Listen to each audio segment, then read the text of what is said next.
لە شاری هەولێر پێنجەمین دیداری میری دەبەسترێت بە ئامادەبوونی دەیانکەسی سیاسی و حکومی لە نێوان هەرێم و بەغدادا بە مەبەستی چارەسەرکردنی کێشەکانی ناوخۆی عێراق.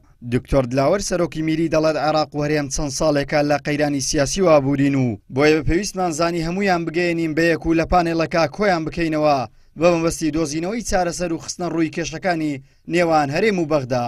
بەغدا قەیرانێکە و بەردەوامە و سەر و کۆتایی کەشی دیار نییە. لە هەرێمیشدا ئێمە لەو چوارچێوەیەدا هەمیشە لە جێژاوکێکدا لە ناو چەقەکەی داینە پێویستیمان بە بەرچاوڕوونیە کە چۆن هەم لە عێراقی شۆم دەوروپشت بتوانین ئەو وەزعی خۆمان پارێزین و نەکەوینە ئەو ناو جێژاوکە بە زەرمەندی دەرەچێت. جا لێرە پانەلەکانی دیداری مێری تایبەت بۆ دروستکراون کە کێشە سەرەکیەکان مەوزوع ئەساسیەکان دیبیت بکرێن.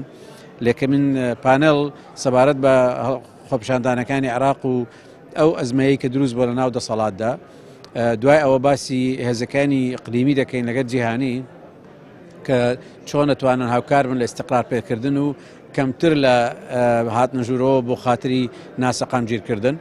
دوای ئەوە دەینە سەر مەسەلەی ئاوارەکانی کە دەبنە قوربانی ئەو ململانە و پێکدادان و شەڕانی منتەقەکە.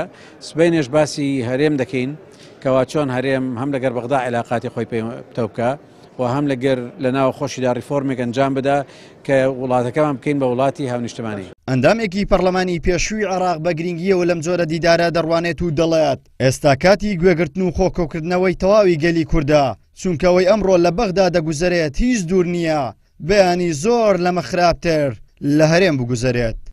بێگومان ئەو جۆرە دیدارانە گرنگن بۆ ئاڵوگۆڕی بیر و بۆچوون، بۆ لێکتری تێگەیشتن، بۆ دۆزینەوەی هۆکارەکانی کێشەکان. لە بەغدا گوزارێ پەیوەندی ڕاستەوخۆی بێرەوە هەیە. ئێمە لە دۆڵێک نین و ئەوانش لە دۆڵێک بن. هەرچی دێتە پێش کاریگەری بۆ سەر ئێمەشە بێ.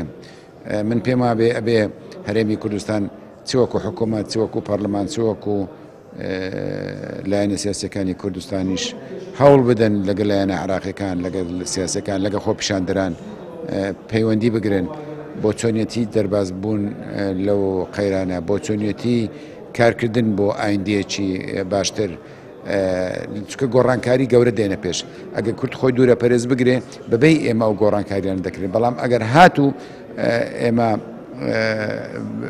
لەوێ بووین کاریگەریمان هەبوو ئەوە بێگومان ئەو گۆڕانکاری کە دێن پێش لە بەرژەوەندی ئێمەش بێت. چۆن 2023 کاتێک گۆڕانکاری کرا ئێمە بەشدار بووین تێدا، توانیمان مافەکانی خۆمان لانی کەم بەشی زۆری مافەکانی خۆمان لە دەستوردا لە حکوومەتی عێراقیدا جێگیر بکەین ئەگەر گۆڕانکاریش بێت بۆ شوێ. بەڵام ئەگەر خۆمان دوورە پەرێز بگرین ئەو خۆرە دوورە پەرێزگرتنی تا ئێستاش هەیە لە بەرژەوەندی خەڵکی کوردستانیە. ئینستیتوی ڕۆژهەڵاتی ناوەڕاست بۆ توێژینەوە ناسراو بە میری هەموو ساڵێک لە وەرزی پاییز و لە شاری هەولێر گەورە سیاسەکان کۆ دەکاتەوە بۆ دۆزینەوەی ڕێگە چارە بۆ کێشەکانی ڕۆژهەڵاتی ناوەڕاست و بۆم ساڵیش بەشێکی زۆری قسە و پانێڵەکان دەربارەی کێشەکانی نێوان عێراق و پێگەی کووردە لە کۆماری عێراق. عیمران ئەمیر، کەناڵی ئاسمانی پەیام، هەولێر.